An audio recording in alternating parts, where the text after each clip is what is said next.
Bonjour à tous, j'espère que vous allez bien. On se retrouve aujourd'hui pour une nouvelle vidéo dans laquelle on va parler un petit peu d'actualité concernant Forza Motorsport. Ça va nous faire une petite pause dans les Top Gear Kinox sur Forza Horizon 5. On a eu quelques petites news, voilà, qui datent de la Gamescom, de la soirée d'ouverture du 23 août 2023. Alors malheureusement, je n'ai pas pu streamer cette conférence de la Gamescom. L'année dernière, j'avais pu le faire. Bon, cette année, j'avais d'autres choses à gérer. Mais il y a eu quand même pas mal d'annonces sur les jeux Xbox globalement, et il y a eu quelques annonces assez intéressantes quand même concernant Forza Motorsport. Annonces que je vais vous débriefer aujourd'hui en vidéo. Côté information dont on va parler aujourd'hui, ne vous attendez pas à des énormes révélations de fous furieux. On va parler surtout aujourd'hui configuration, puisque les configurations pour jouer au jeu sur PC ont été révélées. Et puis on va parler aussi un petit peu circuit avec quelques bonnes petites nouvelles, mais aussi quelques moins bonnes nouvelles. Avant tout ça, j'ai deux petits rappels à faire. Le premier, c'est que ça y est, enfin, Forza Motorsport est arrivé en précommande sur Instant Gaming. Donc si vous avez envie de le payer genre 20 ou 30 € moins cher que sur les stores officiels, tout en soutenant la chaîne, vous pouvez le prendre via mon lien Instant Gaming que vous trouverez sous cette vidéo. Donc n'hésitez pas, quand vous avez des jeux achetés, à passer via ce lien, ça aide la chaîne. Et puis deuxième petit rappel aussi, par la même occasion, sachez que bien sûr, quand Motorsport va sortir, je vais faire pas mal de contenu dessus, des vidéos en mode let's play, des vidéos en mode guide, astuces, tuto. Donc si ces contenus vous intéressent, si vous avez envie de ne rien rater de ce que je vais vous proposer sur le jeu, je vous invite bien sûr à vous abonner à ma chaîne YouTube et éventuellement pourquoi pas à laisser un petit like sous cette vidéo pour son référencement.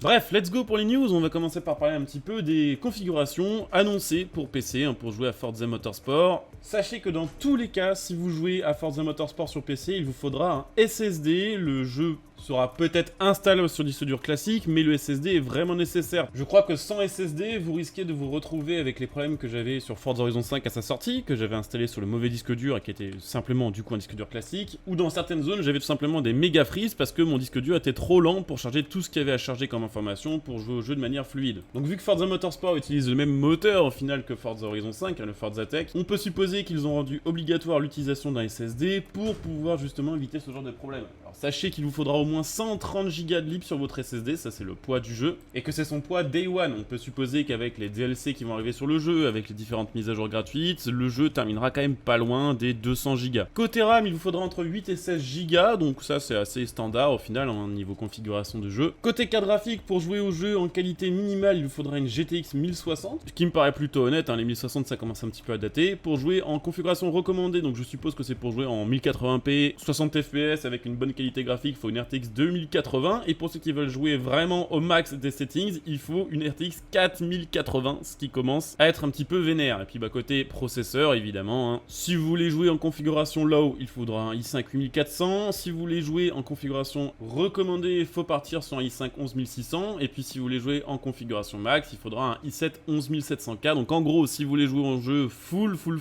il faut compter, je pense, une configuration quand même aux alentours des 2500 €. Sachez d'ailleurs à propos des graphismes du jeu qu'en multijoueur, il y aura une limite à 60 fps pour tout le monde, que vous soyez sur PC ou que vous soyez sur console. C'est pour assurer une plus grande stabilité pour tout le monde et que le multijoueur soit peu compétitif. Par contre, évidemment, du côté du jeu solo, vous pourrez enlever cette bride et jouer à 240 fps ou plus si vous le souhaitez. Bon, on va parler maintenant des mauvaises nouvelles en ce qui concerne les circuits. Nous savons maintenant que le Nordschleife ne sera pas présent sur le jeu Day One, mais on sait que Day One sera présente sur le jeu la version GP du circuit du Nürburgring, et on sait que, évidemment, la boucle complète des 21 km du Nordschleife sera ajoutée sur le jeu aux alentours du printemps 2024. On sait que cet ajout sera un ajout gratuit, ce qui veut dire que peut-être plus tard sur Forza Motorsport, d'autres circuits, quand même de grands noms, seront ajoutés sur le jeu gratuitement. J'avoue que je continue de prier pour le Fujimi Kaido, qui est quand même un circuit qui est demandé depuis des années par la communauté. Mais pour une raison que j'ignore, ce circuit n'est pas revenu sur Forza depuis Motorsport 4, si je dis pas de bêtises. En tout cas, ça laisse la possibilité aux développeurs du jeu d'ajouter plus tard d'autres circuits gratuitement. Et puis ça nous donne une liste quasiment définitive des circuits présents sur Forza Motorsport à sa sortie. On sait qu'il y aura 20 environnements différents, on en connaît déjà 17, dont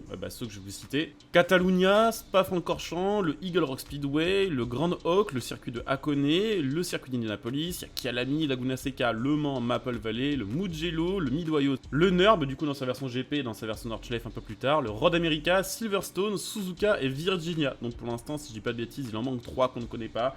J'espère que dans ces 3-là, il y aura le Fujimi Kaido, mais j'espère aussi bien sûr qu'il y aura Monza, et puis le Red Bull Ring aussi, personnellement j'aimerais bien. Donc quand même beaucoup de grands noms de circuits pour ce Forza Motorsport, même si bon bah il va peut-être manquer quelques classiques. Après ils ont expliqué que la raison pour laquelle le Nordschleife n'était pas encore ajouté sur le jeu, c'est que bah tout simplement c'est un circuit qui fait 20 bornes, c'est un circuit qui est assez complexe à modéliser, et ils ont juste pas fini. Voilà, donc quand ils auront fini, ils le retournent sur le jeu. D'ailleurs j'aimerais bien savoir, n'hésitez pas à me le dire en commentaire, quels seraient vous les 3 circuits que vous souhaiteriez voir sur le jeu d'ajouter, hein, s'il en manquait 3 et que vous aviez une baguette magique vous permettant d'ajouter les circuits de votre choix, je suis curieux de savoir un petit peu lesquels ce seraient. Bon, et puis pour terminer un petit peu avec les news récentes de Forza Motorsport, on va parler un petit peu des voitures qui ont été annoncées sur le jeu entre le début du mois d'août et maintenant, donc on est le 24 août. Il y a quelques modèles qui ont été annoncés et je dois avouer que plus le temps passe, plus je suis inquiet par rapport à cette carliste de Forza Motorsport. J'ai l'impression qu'on nous a pas vraiment dit toute la vérité lorsqu'on a annoncé que sur Forza Motorsport il y aurait 100 nouvelles voitures. Alors évidemment on verra avec le temps si je me trompe ou pas, puisque pour l'instant les carlistes dévoilées n'est absolument pas les carlistes complètes, mais pour l'instant dans la plupart des nouveaux modèles qui ont été annoncés sur ce Forza Motorsport, c'est en fait des modèles qui ont été ajoutés sur Forza Horizon 5, comme par exemple la Audi RS6, comme la Lexus LC500, comme un McLaren 765 LT, comme je sais pas la Porsche Mission R par exemple. C'est que des voitures stylées en soi, mais c'est pas de vraies nouveautés dans la série Forza, c'est des nouveautés qui reviennent de Forza Horizon. Alors j'avoue que j'ai un petit peu peur avec le temps que la communication autour de Forza Motorsport ait un petit peu manipulé les tournures de phrases en transformant le New to Forza en New to Forza Motorsport. On verra bien, de toute façon je pense que d'ici quelques semaines grand max on sera fixé sur la car list complète et sur la liste complète des circuits de Forza Motorsport.